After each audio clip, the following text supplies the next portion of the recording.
Graça e paz, Deus abençoe sua vida, sua casa, sua família. Eu sou o pastor Nil Almeida e quero abençoar você com essa palavra. Gálatas 5, 19, 20 e 21, que diz: Ora, as obras da carne são conhecidas e são imoralidade sexual, impureza, libertinagem, idolatria, feitiçarias, inimizades, rixas, ciúmes, iras, discórdias, divisões, facções, invejas, bebedeiras, orgias e coisas semelhantes a estas. Declaro a vocês, como antes já os prevenis, que os que praticam tais coisas não herdarão ao reino de Deus. Meus irmãos, nós vamos agora trazer uma palavra que será um encerramento dessa série. Então, estamos chegando ao desfecho dessa série, que é profunda, mas também confrontadora, voltada para os cristãos. Então aqui Paulo, ele após listar de forma detalhada as manifestações da natureza caída, ele encerra com uma advertência solene. Ele diz: os que praticam tais coisas não herdarão o reino de Deus. Então esse fechamento, irmão, não é apenas um resumo, mas é um chamado à consciência sobre o perigo sistêmico que as obras da carne representam na vida do crente. Elas não são erros isolados, lembre-se disso. Elas são evidências de uma vida que ainda não foi plenamente rendida ao senhorio de Jesus Cristo. Então, dentro de um entendimento mais profundo, no grego, essa palavra, praticam, é prasontes. E prasontes tem o significado e tem as suas particularidades. No significado, refere-se a uma prática que é contínua. Não só isso, ela é habitual e ela é deliberada. Não descreve um tropeço acidental de quem luta contra o pecado, mas um estilo de vida de quem se sente confortável na prática das obras da carne. Então, é algo consciente. Então, quem pratica as obras da carne, pratica de forma consciente. Na particularidade, Paulo utiliza o tempo presente contínuo, ou seja, revela que o perigo não está na tentação, mas na permanência. Lembre-se disso, querido. Então, herdar o reino exige uma nova natureza, um novo posicionamento espiritual.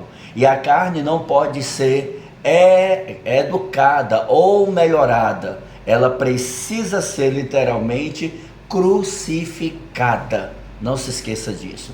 Então, o veredito apostólico é uma barreira teológica, ou seja, a carne e o reino de Deus são reinos mutuamente exclusivos, distintos na verdade. Então, mas quais são os perigos, das obras da carne? Então nós temos aqui 4 pontos importantes, que revelam esse perigo, quadrimensional. Então vamos lá. O primeiro perigo é o perigo pessoal, ou seja, a corrosão do ser. A carne escraviza a vontade e obscura a identidade. Então o indivíduo ele deixa de ser quem Deus planejou para se tornar um joguete de seus próprios impulsos. Gera culpa, baixa autoestima espiritual e um vazio existencial que nenhum prazer carnal pode preencher. Segundo perigo é o perigo familiar, o veneno no altar.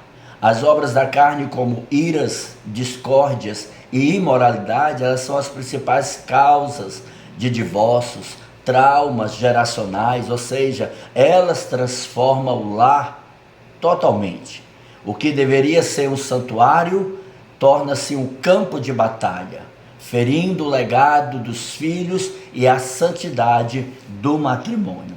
Terceiro perigo é o perigo social, o escândalo do testemunho. Queridos, na esfera pública, as obras da carne, como bebedices, invejas, heresias, facções, destroem totalmente a credibilidade cristã, a autoridade cristã.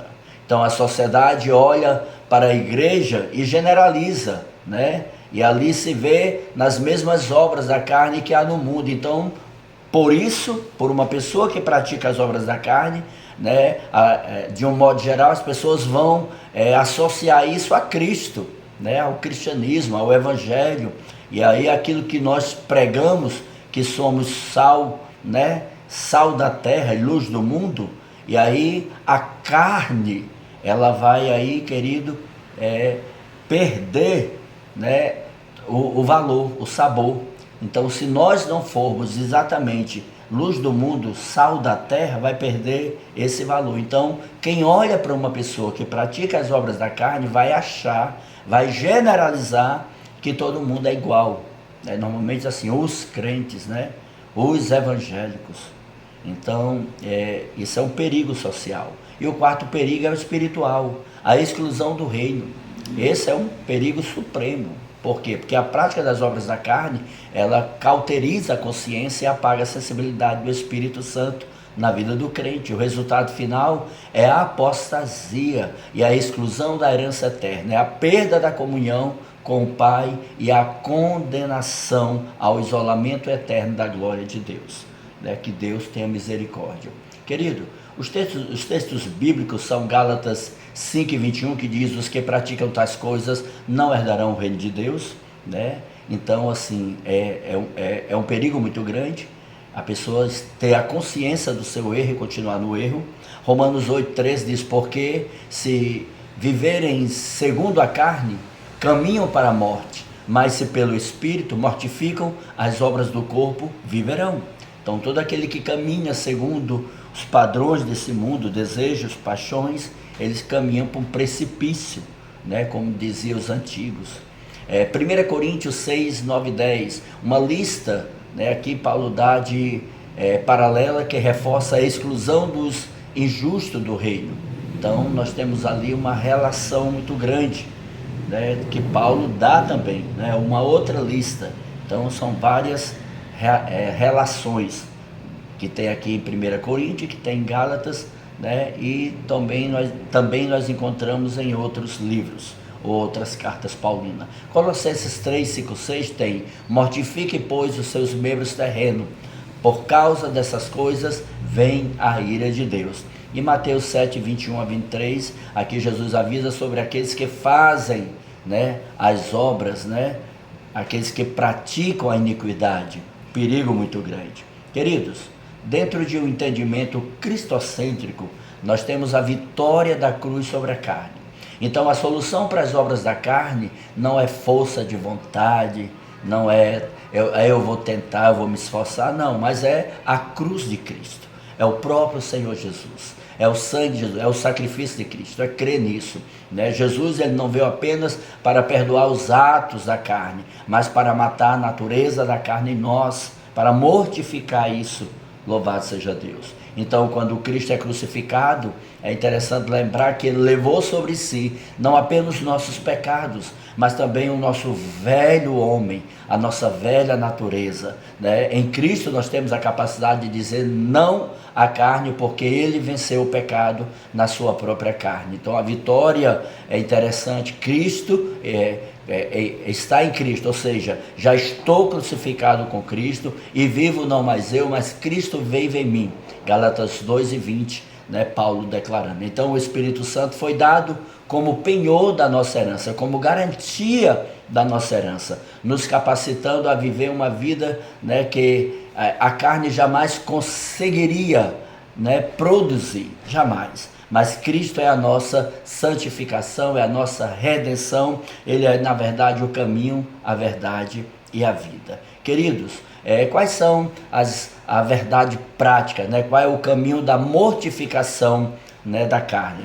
Então, quero dizer que para o crente que não consegue vencer a carne, e ele precisa realmente, né, se render ao Espírito Santo. Você que não consegue, você que não está vencendo precisa de algo novo. Então, primeiro, a mortificação diária. O pecado deve ser tratado com rigor. Dê nome ao pecado. Não chame pecado de problema, não chame de fase difícil, não chame de altos e baixos. Precisa dar nome ao pecado. Não negocie com a carne. Mate-se, né? Você mata a fome dela, ou seja, através de uma disciplina espiritual, oração, leitura da palavra, confessar, buscar a Deus, cultuar o Senhor, ser assíduo nos cultos da sua igreja. Isso é tão importante, principalmente os cultos de ensino. 2, alimentação do Espírito. O que você alimenta cresce, o que você deixa passar fome morre. Alimenta o seu espírito com a palavra e com a oração. 3, vigilância das portas. Identifiquem qual área da lista que Paulo dá, né, aonde você tem, né, pontos fracos, né, e coloque ali um guarda, né, fique atento a essas coisas. 4, comunhão da prestação de contas. Não lute sozinho. A carne, ela ama o segredo, né? Ela ama, né, o isolamento, o distanciamento. Ou seja, a luz do Espírito brilha na comunhão. Confesse o seu pecado, procure alguém sério, né, de preferência, né, sua liderança, seus pastores, e viva uma nova história. Querido, John Owen, ele disse, estejam sempre matando o pecado, ou o pecado estará matando você. Charles Spurgeon, ele disse, a carne é o inimigo que dorme no mesmo quarto que você. Nunca confie nela. É forte, viu? A carne está adormecida. Lembre-se disso, viu?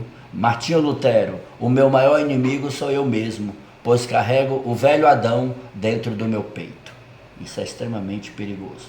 Então, para fechar, meus irmãos, não se engane, Deus não deixa se escarnecer. As obras da carne são um passaporte para fora do reino.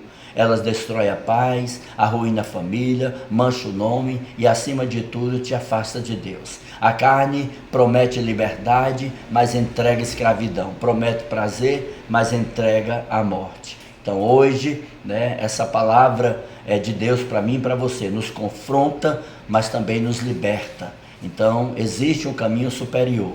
Existe Jesus Cristo, existe também o fruto do Espírito, louvado seja Deus. Então você não precisa ser escravo de um temperamento, de um comportamento, você não precisa viver vícios do seu ego, mas na cruz Jesus Cristo, ele destrói e quebra todo o poder e toda a força da carne. Pai, em nome de Jesus, eu oro, santifico e abençoo. Declaro, Senhor, a bênção sobre todos que estão ouvindo essa palavra. Eu te agradeço, Senhor, por essa série. Eu te agradeço pelo conhecimento. Eu te agradeço pelo temor. Eu te agradeço, Senhor amado, Deus, pelo poder do Espírito Santo, Pai, sobre as nossas vidas. Nos dá um entendimento, conhecimento, discernimento e um coração transformado e temente a Ti, ó Pai. Repreenda todo o mal, Senhor. Tudo aquilo, Pai, que ainda é uma ação da carne, uma operação da carne na vida dos nossos irmãos, que o Senhor visite agora com Teu poder, libertando, Senhor, trazendo vida, restaurando e restituindo, em nome de Jesus. Amém. E não se esqueça, há um Deus nos céus olhando para você, há um Deus nos céus preocupado com você e há um Deus nos céus que ama você. Deus te abençoe, deixe seu comentário e compartilhe com quem você ama. Um abraço e a paz.